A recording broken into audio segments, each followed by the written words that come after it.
Mga ka-business, baka samantalahin ko itong pagkakataon na to. Kung po pwede po sana, lalambing ako sa inyo. Supportahan niyo po yung Anime Reactors TV. Solid ka business po yan. Tapos ano po kasi siya, bedridden na po, mga ka-business. So sa pamamagitan ng pagbablog, awa ng Diyos nga, na-monetize na siya. Nagkakaroon siya ng kaunting revenue. Kaya maliliit lang kasi yung views niya. Baka pwede po suportahan natin si Anime Reactors TV. Yan. Pero bedridden na po siya. Kaya mapapansin nyo yung at least na mukha niya, pinapakita niya. Cartoon character. Suportahan po natin yan, Anime Reactors TV.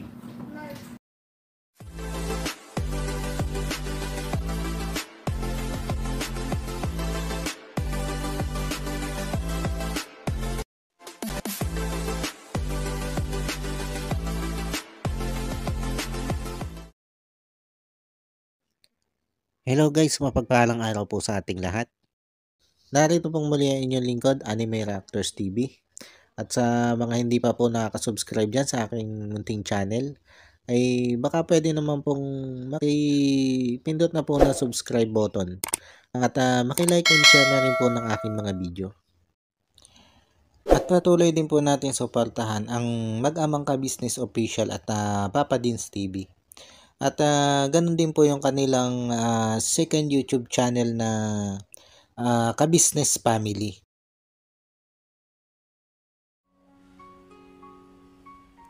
Yan, panibagong araw, panibagong reaction ulit po tayo mga ka-business, mga kapapi. At for today's video po ay gawin po natin ang reaction. Itong pinakambagong update patungkol nga po dito kay Kuya Bong o patungkol sa mga nangyayari dito kay Kuya Bong. At nito nakarang araw nga lang po mga ka-business, mga kapapi, ay pinapunta nito si ka-business dito sa mga kagwang kasama itong mga kasag. Itong bahay nito si Kuya Bong. At sa pangunguna nga po yan nito si Intoy. At ang layunin ng pagpunta nila dito ay para palitan ang doorknob at ang lock ng pintuan ng bahay nito si Kuya Bong. Ito'y dahil nga po dun sa mga natuklasan nito sila ka-business nito mga nakaraang araw lang. Patungkol nga po dito kay Kuya Bong. Tulad nga po ng pagbebenta nito si Kuya Bong sa lahat ng gamit na nandito sa kanyang loob ng bahay. Dahil wala na po wala na pong natirang gamit dito sa loob ng bahay nito si Kuya Bong, kundi yung lumang pom at mga luma niyang mga damit. At ang lahat po ng gamit na pwedeng ibenta ay wala na nga po dito sa loob ng bahay nito si Kuya Bong. At hindi lang po yan, dahil pati nga po itong dalawang grills ng bintana ng bahay nito si Kuya Bong ay binaklas na rin ito si Kuya Bong para ibenta. At napag-alaman din nito si ka-business na may ilang araw na rin hindi umuwi dito si Kuya Bong. Kaya naman nagdesisyon na ito si ka-business na papalitan na ang doorknob at padlock ng pintuan nito si Kuya Bong.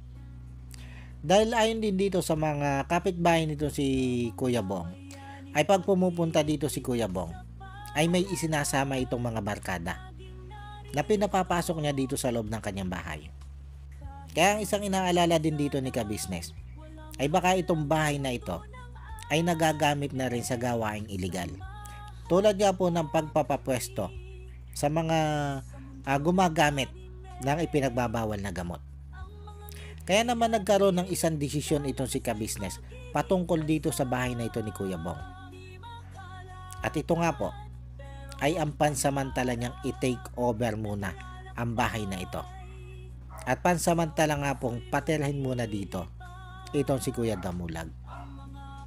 Dahil bukod po dyan sa inaalala ni ka-business na baka nga po napwepwestuhan ito ng mga gumagamit na ipinagbabawal na gamot, ay para maagapan din nila yung posibleng gawin pa ni Kuya Bong na hindi maganda dito sa bahay na ito.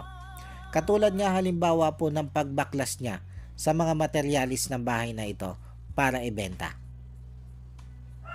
Dahil nasimula na po nasimula ng baklasin ni Kuya Bong itong dalawang grill sa kanyang bintana. Kaya hindi malayo na sa susunod ay ang baklasin naman nito si Kuya Bong ay ang bubong ng kanyang bahay. Kaya para maagapan na may mabaklas pa itong si Kuya Bong na materyales dito sa kanyang bahay, ay pansamantalang itinake over muna ni Ka-Business ang bahay na ito ni Kuya Bong. At ito nga po, nagdesisyon siya na ito si Kuya Damulag muna ang patirahin dito sa bahay na ito. Nang sa ganon, pag nakita ni Kuya Bong na may nakatira na dito sa kanyang bahay, ay mag-alangan siya na baklasin pa yung mga ilang materyales na pwede niyang baklasin sa bahay na ito para nga po ibenta. Kasi alam niyo mga ka-business, mga kapapi, hindi malayo eh. Hindi malayong gawin talaga ito nito si Kuya Bong. Dahil sabi ko nga, nasimulan na niya eh. Nasimulan na niya sa pagbaklas doon sa grills ng kanyang bahay. Dahil ang tingin ko dito kay Kuya Bong, mga ka-business, mga kapapi, wala na siyang kinatatakutan eh. Wala na rin siyang inirerespeto. Dahil kung kinatatakutan at inirerespeto pa niya ito sila Mr. and Mrs. Ka-Business, hindi niya ito gagawin dito sa kanyang bahay. Na alam naman niya na pag ginawa niya ito, ay magagalit sa kanya ito sila Ka-Business. Dahil bahay na niya yung sinisira niya eh. Bahay na niya yung utay-utay niyang sinisira. Utay-utay niyang binabaklas para lang siya may maibenta. Para ano? Para may maipantustos doon sa kanyang bisyo. Dahil alam niyo mga ka-business, mga kapapi, kung totoo yung sinasabi ni Kuya Bong na kaya niya ibinebenta yung kanyang mga gamit ay para siya may makain o siya may maipangkain, ay meron naman siyang pera dito kay Ka-Business eh. Babali yan kay Ka-Business o kay Mrs. Ka-Business. Dahil pag pangkain ang kailangan pera nito si Kuya Bong, ay hindi yan nahihiyang magsabi dito kay Mrs. Ka-Business. Kaya malinaw lang na kaya hindi siya makapagsabi dito kay Mrs. Ka-Business ay dahil hindi sa pangkain niya dadalhin yung pera. Dadalhin niya yon o gagamitin niya yon sa kanyang pagbibisyo. At ang masakit dito mga ka-business, mga kapapi, ay walang sino mang makapigil dito kay Kuya Bong dito sa kanyang mga kapitbahay. Katulad halimbawa ng pagbebenta nito si Kuya Bong doon sa frame ng kanyang kama. Sinubukan ito ni Ate Ninit na pigilan. Pero ano yung katwiran ni Kuya Bong? Gamit naman niya yun eh. Kaya siya yung masusunod. Kaya hindi malayo na yung mga materyales ng bahay niya ay kanyang pagbabakbakin. Dahil ang tingin niya, ang pagkakaalam niya, ay bahay niya yan eh. Pag-aari niya yan. At kahit anong gawin niya dyan, ay walang ibang may pakialam. Gagawin niya kung ano yung gusto niya. At yun ang inagapan ni Ka-Business dito. Kaya pansamantala niyang itinake over ang bahay na ito.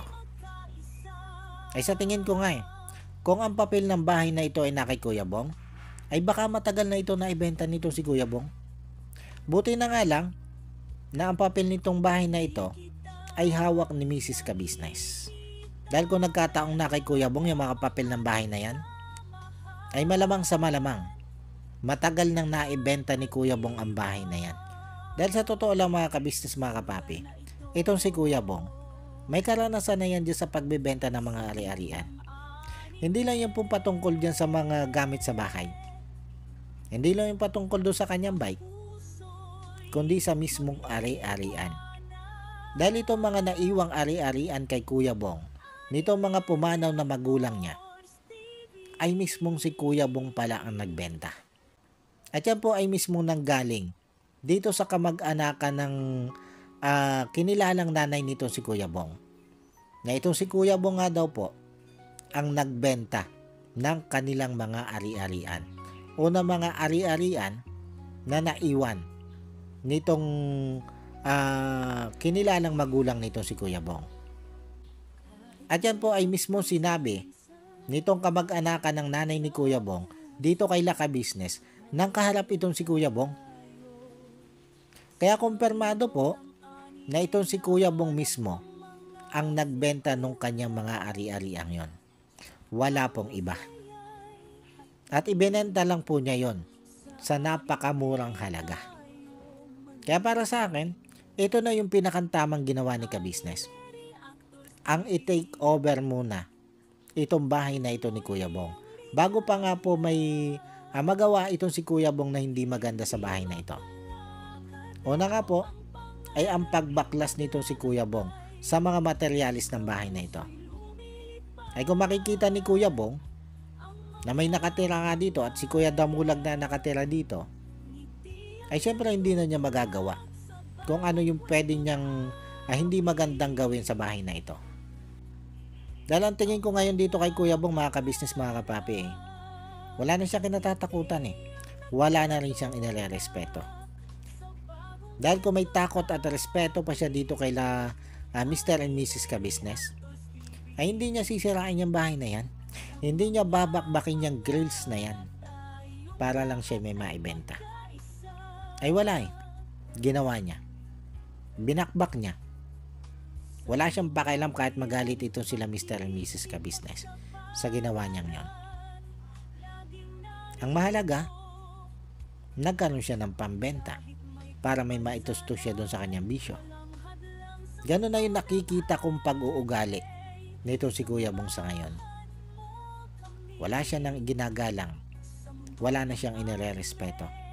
Wala na siyang kinatatakutan. At may posibilidad na sulsul din ito ng kanyang mga barkada. Dahil nakikita siguro ng kanyang mga barkada na hindi kayang tiisin nila ka-business ito si Kuya Bong. Nakikita siguro ng mga barkada nito si Kuya Bong na binibaby nila ka-business ito si Kuya Bong. Na kahit anong gawin pagkakamali nito si Kuya Bong, ay kaagad lang na pinapalampas nila ka-business. Kaya siguro, inuudyokan nila ito si Kuya Bong na sige, gawin mo lang yung mga ganyang bagay at hindi ka naman kayang salingin nito sila ka-business. Dahil ang tingin nga nila ay laging pinagpapasensya nila ka-business itong si Kuya Bong. Kaya maigi na rin ito.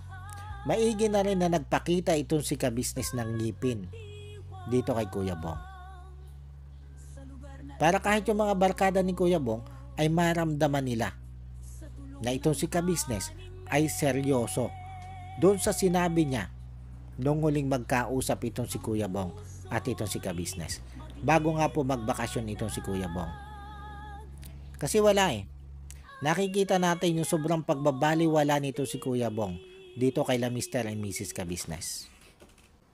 Kasi alam nyo mga ka-business, mga kapapi, dito sa mga natuklasan natin ito kay Kuya Bong ngayon, ay masasabi kong ibang-iba na si Kuya Bong ngayon kumpara noon.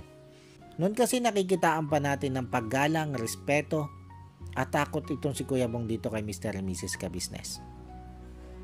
Pero sa ngayon mga ka-business, mga kapapi, wala na eh. At maaaring ang dahilan nito ay yung pagkalulong na rin niya doon sa ipinagbabawal na gamot. At yun nga, tulak ng barkada, sulsul ng barkada. Ngayon ang tanong, mga ka-business, mga kapapi, papabayaanan na nga ba ni ka-business itong si Kuya Bong? Kaya niya itinake over ang bahay na ito? Bibitawan na nga ba nila ka-business itong si Kuya Bong bilang kagwang o bilang membro ng ka-business family? Kaya tinake over na niya itong bahay na ito kay Kuya Bong? Anong mangyayari kay Kuya Bong pagtuluyan na nga ginawa ni ka-business ito? Yan yung maraming tanong sa atin mga ka-business, mga papi. Yan yung maraming tanong ng mga viewers. Ito po mga ka-business, mga kapapi, ang kasagutan. Hindi pa rin po pababayaanan ni ka-business itong si Kuya Bong. Siguro sa ngayon ay hahayaan muna nito si ka-business kung ano yung gustong gawin nito si Kuya Bong, kung ano yung pinagagagawa ngayon ni Kuya Bong sa kanyang buhay. Pero hindi ibig po sabihin nito ay pababayaanan na ng tuluyan ni ka-business itong si Kuya Bong. At ang layunin niya lang po niya dito sa pag-take over na ito sa bahay nitong si Kuya Bong ay ito po, Una, para maiwasan nga po na mabaklas pa nito si Kuya Bong ang anumang materialis dito sa bahay niya. Pangalawa, para maiwasan po na kung sakasakaling totoo yung hinala ni ka-business, na baka nga po napwepwestuhan ito ng mga gumagawa ng illegal o yung mga gumagamit ng mga ipinagbabawal na gamot. Pangatlo, para iparamdam kay Kuya Bong na seryoso siya doon sa pinag-usapan nila nung huli nga po sila mag-usap, na kung saan ay nagpaalam itong si Kuya Bong na magbabakasyon muna siya ng 6 na araw. Doon po kasi sa pagkausap ni ka-business na yung kay Kuya Bong, ay binigyan niya na ng diin ang pakikipag-usap dito kay Kuya Bong. Sa pagbabaka sakali nga po na sa ganung paraan ng pakikipag-usap ay baka magkaroon ng pagbabago itong si Kuya Bong. Pero yun nga po, wala eh. Sa tingin ko kasi, o sa tingin siguro nating lahat, ay mas lumala nga po itong si Kuya Bong. At ito na nga po yung hakbangin ni ka-business. Ang ipakita kay Kuya Bong na seryoso siya doon sa kanyang mga sinabi. Dahil isa po yan sa napag-usapan nila ni Kuya Bong eh. Ang babawiin ni ka-business ang bahay na ibinigay niya kay Kuya Bong. At babayaran niya kay Kuya Bong kung ano man yung ginastos ni Kuya Bong para doon sa pambili ng lupa nito. Dahil ang perang nailabas po dyan ni Kuya Bong ay 45,000. Yung halaga po ng lupa ay 50,000. Dinagdagan na lang ni ka-business. Pero sabi nga ni ka-business, ang handa niyang ibalik dito kay Kuya Bong ay halagang 50,000. Yung kabuuan ng halaga ng lupa. At sa ngayon, sa pag-take over nga po ni ka-business dito sa bahay ni Kuya Bong, ito yung gusto niyang ipakita kay Kuya Bong. Ang seryoso siya doon sa mga binitawan niyang salita nung sila'y magkausap. Nung namamaalam nga po ito si Kuya Bong na magbabakasyon siya ng 6 na araw. Dahil alam niyo mga ka-business, mga kapapi, kung hindi gagawin ito ni ka-business, ay lalo lang siyang kekengkuyin nito si Kuya Bong. Mas lalo lang siyang hindi papakinggan at ererespeto nito si Kuya Bong. Kaya mainam na ito. Mainam na itong ginawa ni ka-business. Na ipakita niya dito kay Kuya Bong na seryoso siya doon sa mga sinabi niya nung silang dalawa ay magkausap. Dahil baka sa ganitong paraan ay makapag-isip itong si Kuya Bong na hindi na siya binibaby nito si ka-business. Na itong si ka-business ay talagang seryoso doon sa sinabi sa kanya. Kasi wala eh. Parang binabaliwala lang nito si Kuya Bong ito sila ka-business eh. At sabi ko nga mga ka-business, mga kapapi, itong ganitong ugali ni Kuya Bong, ang tingin ko dito ay may kasamang sulsul ng mga barkada. Dahil sabi ko nga ay alam ng barkada ni Kuya Bong na itong si Kuya Bong ay hindi kayang pabayaanan nito si ka-business. At nakikita nila na binibaby nga po ni ka-business itong si Kuya Bong. Kaya sa pagkakataong ito, na nagkaroon na ng ang ngipin itong si ka-business para ipatupad ang sa tingin niya ay nararapat para dito kay Kuya Bong. Kahit pa paano naman siguro, makakapag-isip yan si Kuya Bong. At sana ay ma-realize nito si Kuya Bong kung ano yung malaking mawawala sa kanya pag siya'y tuluyang nawala dito kay ka-business. Kasi ang sarap na ng buhay niya dito eh. Napakasarap na ng buhay niya dito. Kumpara dun sa lansangan na kung hindi nga siya mangangalakal ay wala siyang kakainin. Samantalang dito kay ka-business, papasok lang siya araw-araw ay may sweldoin siyang 20,000 gada katapusan ng buwan. At sana nga ay hindi dumating dun sa huli na ang lahat bago pa maisip yan ni Kuya Bong. Sana nga hanggat may pagkakataon pa siya magbago ay maisip na niya yung mga ganyang bagay. Dahil alam nyo mga ka-business, mga kapapi, hindi biro ang naging effort na nila ka-business dito kay Kuya Bong para nga po ito'y mapagbago. Nandiyan na nga po ang inirehab nila yan. At alam naman po natin na hindi naman po talaga biro ang ginastos dyan nila ka-business sa pagpaparehab para mabago nga lang po ito si Kuya Bong. Tapos na rin nga din po yung effort nila ka-business na sugsugin yan si Kuya Bong sa tuwing ganito nga po. Na ito si Kuya Bong nga po ay ito, nagwiwindang-windang na naman yung kanyang takbo ng buhay. Sinisika po yan ni ka-business na hanapin, sugsugin para nga po maagapan lang na ito si Kuya Bong ay hindi tuluyang malugmok doon sa kumunoy ng pagkakasala. Pero wala kahit anong gawin ni ka-business na sakripisyo, na pagmamalasakit dito kay Kuya Bong, ay ito yung paulit-ulit na ginagawa ni Kuya Bong. Nasabi ko nga, ay tila ba baliwala lahat kay Kuya Bong. Ito mga ginagawang pagsasakripisyong ito nila ka-business. Wala alam niya mahal siya nila ka-business Alam niya hindi siya kayang tiisin nila ka-business Kaya ginagawa niya yung kanyang asal. Kaya sa pagkakataon na ito, na ipinapakita ni ka-business na seryoso siya doon sa mga sinabi niya kay Kuya Bong. Sana naman nga ay maramdaman na nito si Kuya Bong na dapat na siyang magseryoso. Na dapat na niyang pakinggan ito sila ka-business. At sana nga, itong paraang naisip na ito ni ka-business ay maging epektibo dito kay Kuya Bong. Dahil sa totoo lang mga ka-business, mga kapapi, kahit nakakabisit na ito si Kuya Bong sa pinagagagawa niya, ay naandun pa rin yung awa natin Na alam naman natin kung ano talaga yung mga pinagdaanan nito si Kuya Bong sa buhay. Kaya hindi po natin maiwasan talaga maawa dito kay Kuya Bong. Lalo na nga po pag naiisip natin kung ano yung magiging buhay nito pag ito'y wala na dito kay ka-business. Kasi nakikinig ako ng mga ka-business, mga kapapi na kung sakaling tuluyang mawawala na ito dito kay ka-business o bibitawan ng tuluyan ni ka-business itong si Kuya Bong, ay malamang sa malamang ay makikita natin isang araw itong si Kuya Bong ay pag-alagala na lang dyan sa lansangan at wala na doon sa sarili niyang katinoan. Yun yung nakikinig akong mangyayari dito kay Kuya Bong. Pero syempre hindi naman yung gagawin nito sila ka-business Hindi naman talaga balak ni ka-business na tuluyang bitawan nito si Kuya Bong. Pwera na nga lang. Pwera na lang kung itong si Kuya Bong mismo ang ayaw na magpakita dito kay ka-business. Yung tipong ayaw na talaga niyang bumalik dito kay ka-business. Kahit anong gawing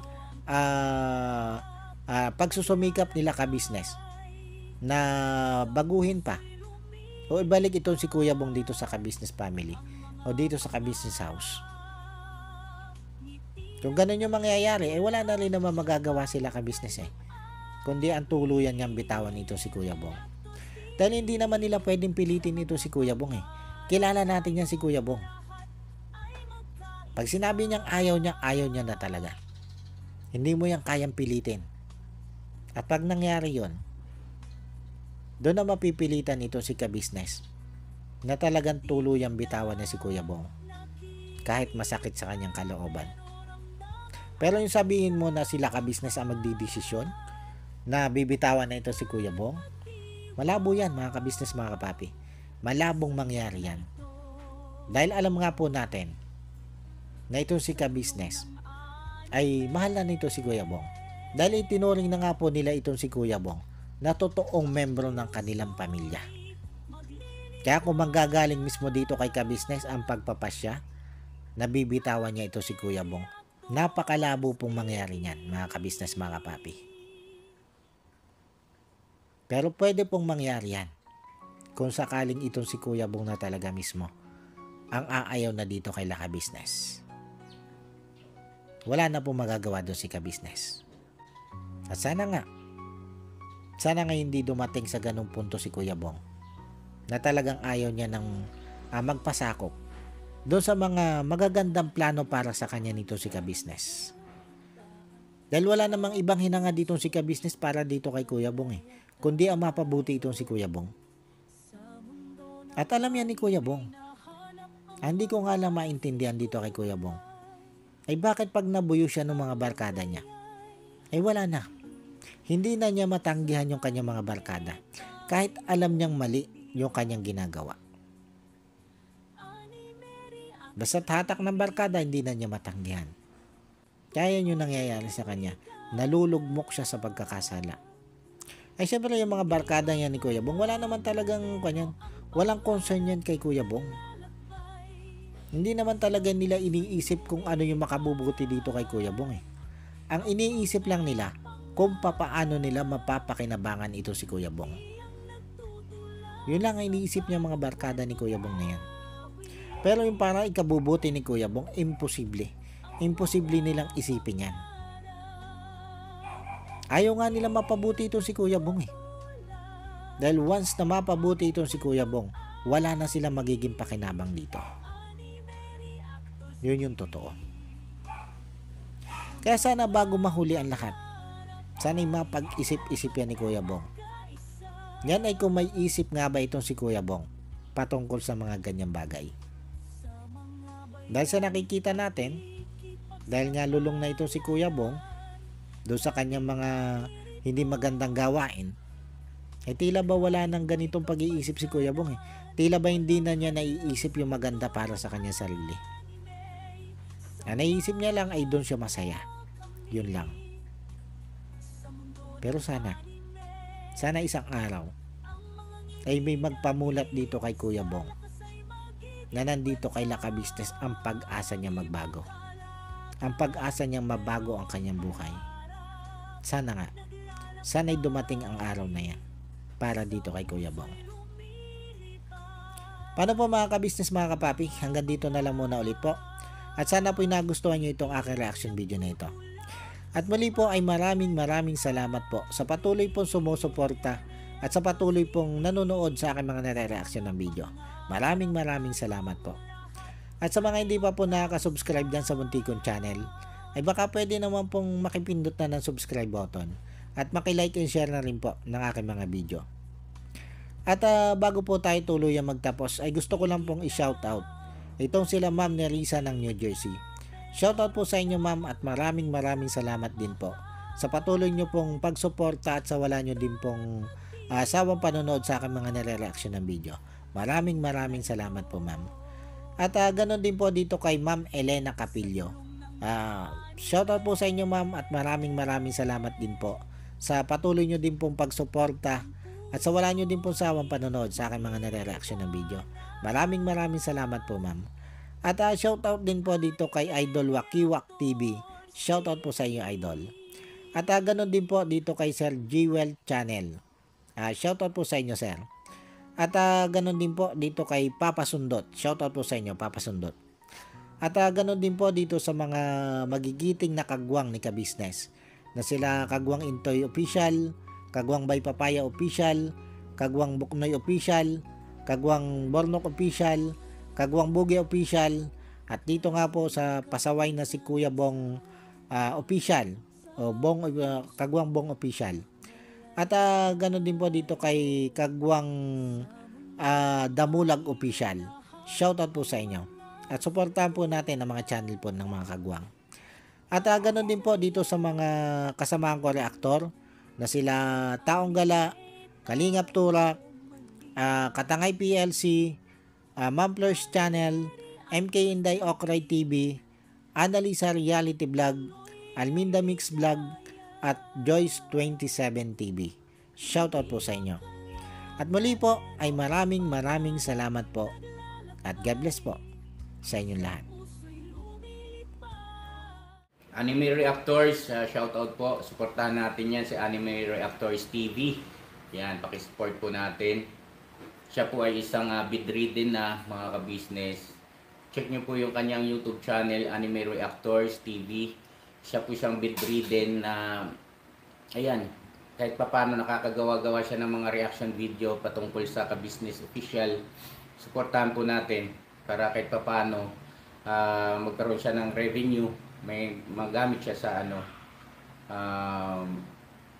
pambili-bili man lang ng gamot. Ano po mga ka-business.